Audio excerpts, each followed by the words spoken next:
memohon, Ustadz memohon kepada Allah, ya Allah izinkan saya mau tahu siapa yang membuat gelisah saya. Oke, santai, mohon, kemudian muji Allah. Ya Allah, bismillah, ya Allah izinkan saya pengen tahu siapa yang menjadikan gelisahnya saya saat ini jika ketemu dengan Ustadz Danu. Coba Ustadz. A'udzubillahiminasyaitonirrajim. Bismillahirrahmanirrahim. Ya Allah, izinkanlah aku melihat apa yang membuat aku gelisah ketika aku tenang ya, sambil zikrullah tapi tenang, santai, nggak usah keburu-buru Ustaz. Tenang, santai. Kalau udah melihat bisa diterjemahkan ke sedulur beriman yang lain umpamanya.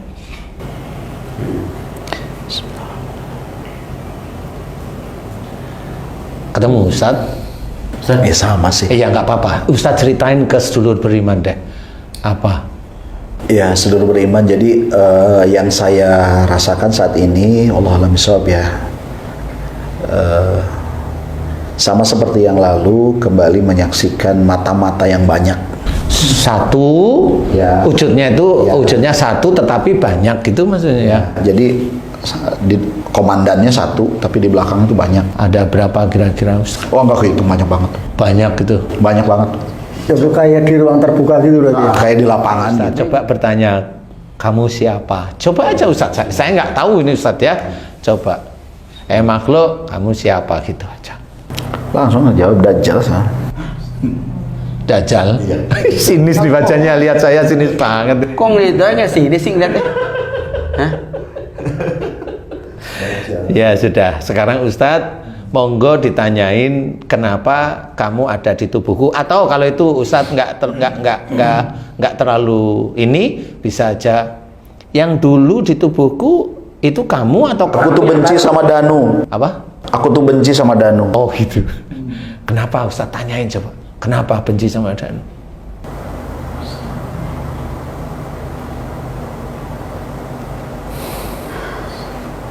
Dia akan bangkitkan dunia. Kok bisa kamu bilang begitu? Padahal teman-temannya banyak yang nggak tahu kan gitu ya. Pasukanku telah dekat. Pasukanku telah dekat. Pasukan mereka. Oke, ya benar. Pasukan mereka. Maksudnya dekat ini. Nah, boleh ditanyain Ustadz, tanyanya Sedekat apakah ini? Hitungan tahun. hitungan tahun. 3 atau 4 tahun. Ini Ustaz Danu penghalang atau gimana? Subhanallah, alhamdulillah, wa la ilaha illallah.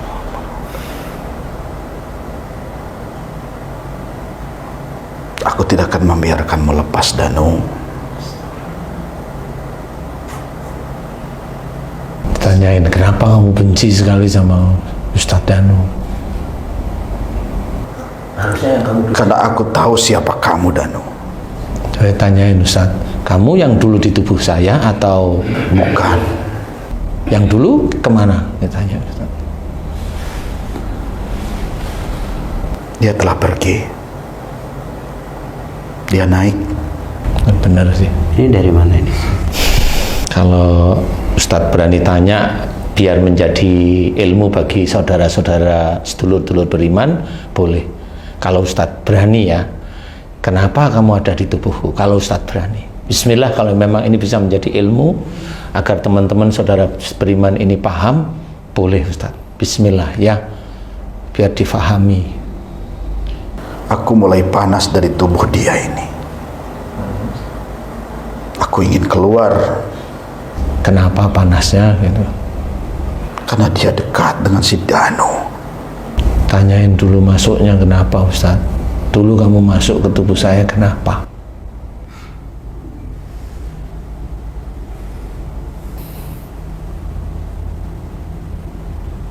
Galak nggak sih? Dia hanya memaki Ustadz. Dia memaki karena komandannya belum datang, jadi masih aman. Kalau yang seperti ini komandannya datang beneran, deket-deket dengan Tuhan, dia datang, Ustadz Atep nggak bisa ngapa-ngapain, Gitu ya? pasti ngikut, pasti ngikut. Nah inilah yang sebenarnya harus orang Muslim belajar. harus takut beneran, tidak bisa main-main gitu loh. Jadi benar-benar tauhid itu harus benar-benar kita luruskan, karena sekelas Ustadz Asep pun itu masih Terpedaya banget ya. iya, sebenarnya bukan terpedaya. Ustadz Asep nggak tahu masuknya lewat mana, tapi kalau Ustadz Asep berkenan untuk belajarnya semua kita, monggo nggak apa-apa, lewat mana dia pasti ngomong dia, karena dia ada yang dia sukain, nggak mungkin tidak. Boleh Ustadz, kalau Ustadz berkenan boleh. Sentrasi satu.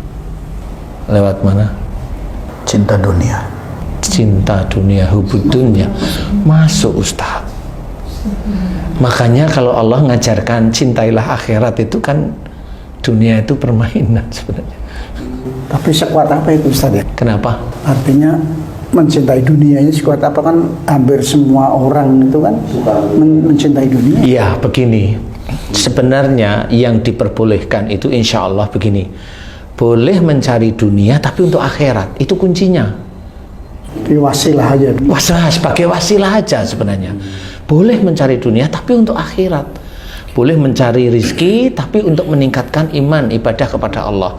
Boleh punya istri tapi untuk meningkatkan iman kepada Allah Ta'ala. Boleh punya anak tapi meningkatkan iman pada Allah Ta'ala.